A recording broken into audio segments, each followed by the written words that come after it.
In 5.6, our objective is to find the derivatives of inverse trig functions. So we need to do a little review first of how to work with inverse trig functions. So that's what this first tutorial is going to be about. First of all, remember the notation.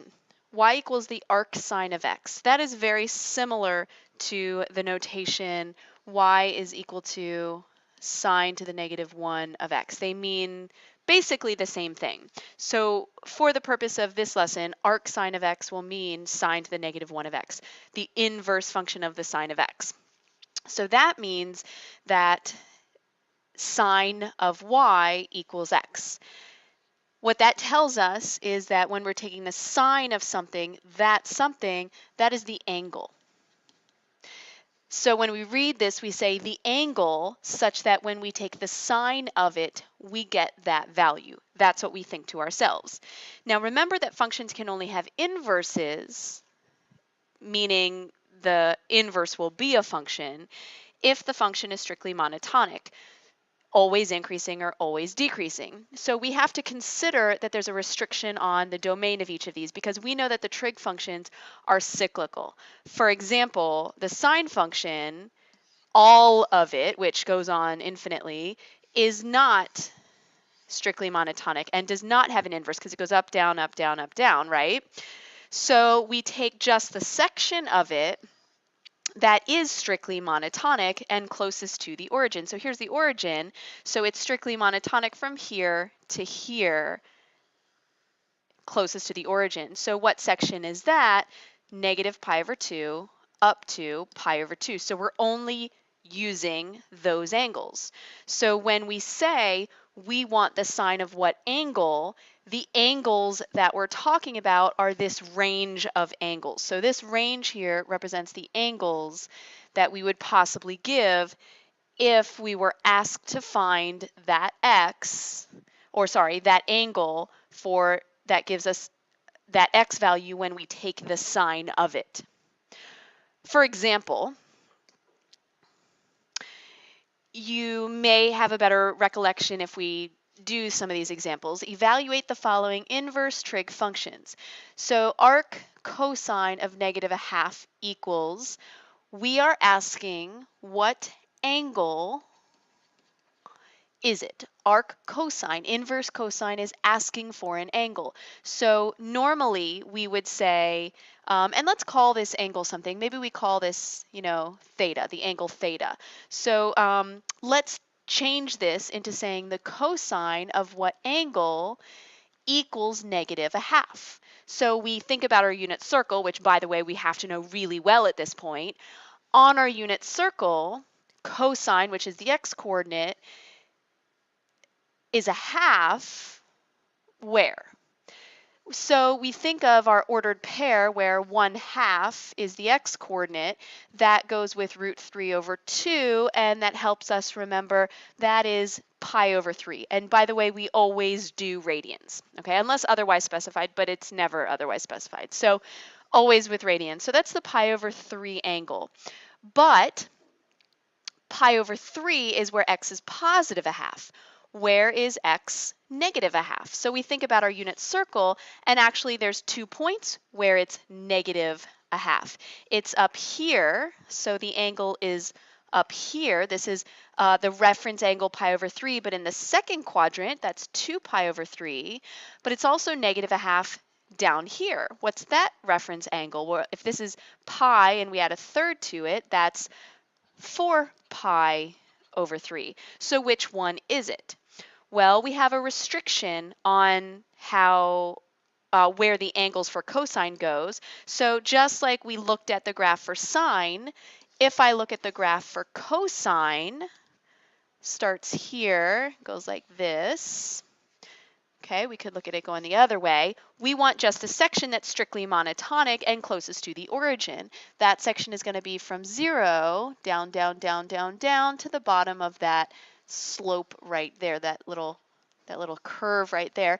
That's at pi. So we only look at the angles from 0 to pi. Basically, another way to think about it is in our unit circle, we want a positive and a negative quadrant. Well, for cosine, this is the cosine graph, we want the quadrant that is positive for cosine, that's this quadrant, and negative for cosine. So that's these two quadrants from 0 to pi.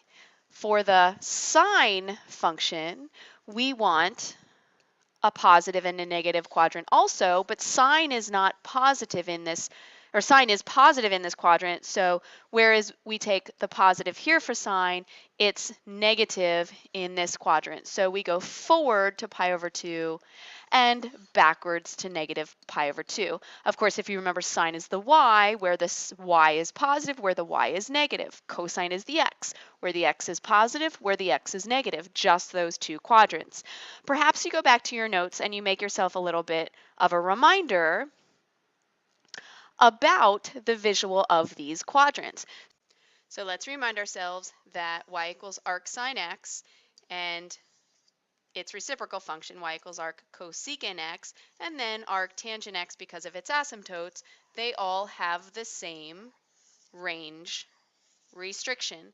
Visually, we think of going backwards to negative pi over 2 for the negative quadrant and forwards to positive pi over 2 for the positive quadrant.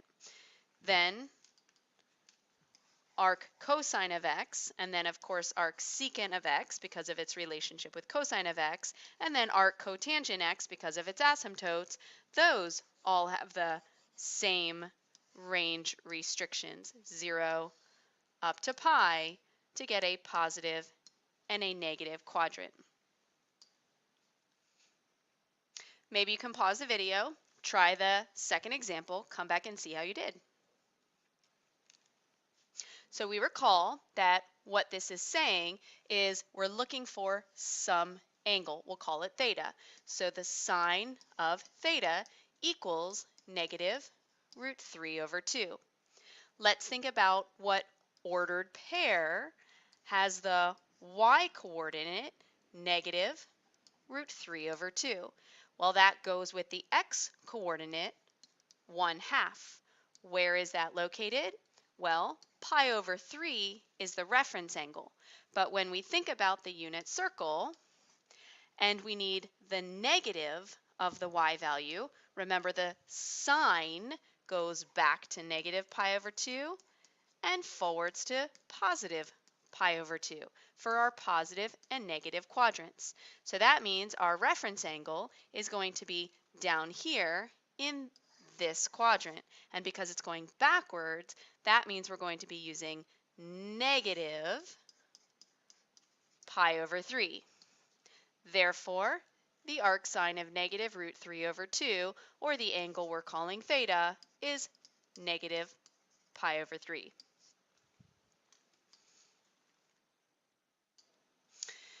Use right triangles to evaluate the following without a calculator. So there's a lot going on here. Usually I work from the inside out, do what's in the parentheses first. So recall that when we say arc sine of something, what we mean is the angle, we'll call this theta, such that the sine of this angle, sine of theta, in this case because I've named it theta, equals 5/13. Well, use right triangles. Let's set up a right triangle and put theta in one of these acute angles. Doesn't really matter which one. Now recall that the sine of theta is the opposite side over the hypotenuse. Remember our SOHCAHTOA, opposite over hypotenuse for sine. So 5 for opposite side, so across the triangle, and 13 for the hypotenuse. Now we find the missing side of the right triangle. Of course, we can use Pythagorean theorem, c squared equals a squared plus b squared, where c is our hypotenuse, a and b are the legs. So 13 squared equals 5 squared plus b squared. Or we can remember the triple that uses 5 and 13. Do you remember it? It's 5, 12, 13. So what number are we missing? The 12.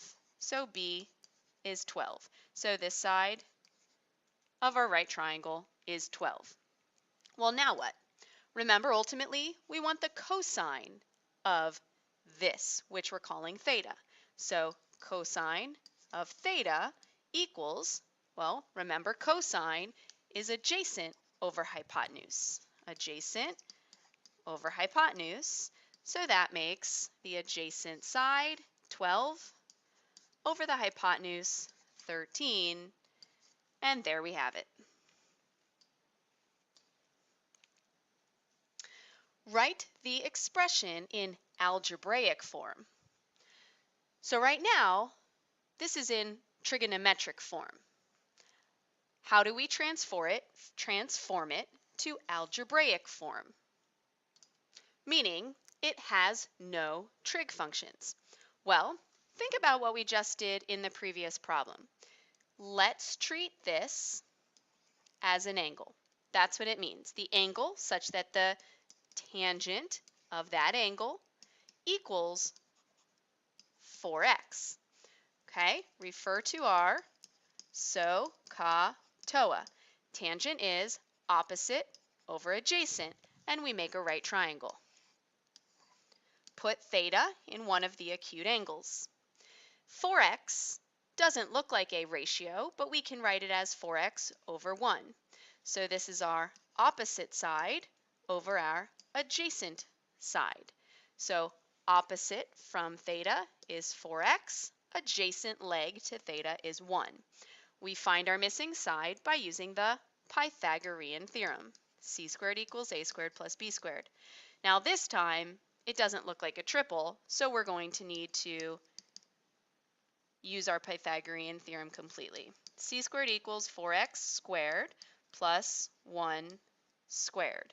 So c squared equals 16x squared plus 1. Therefore, c is the square root of 16x squared plus 1. Normally, I would write plus or minus, but what is c? The length of this side. Therefore, it doesn't make sense to give both versions. Length can't be negative. Square root of 16x squared plus 1.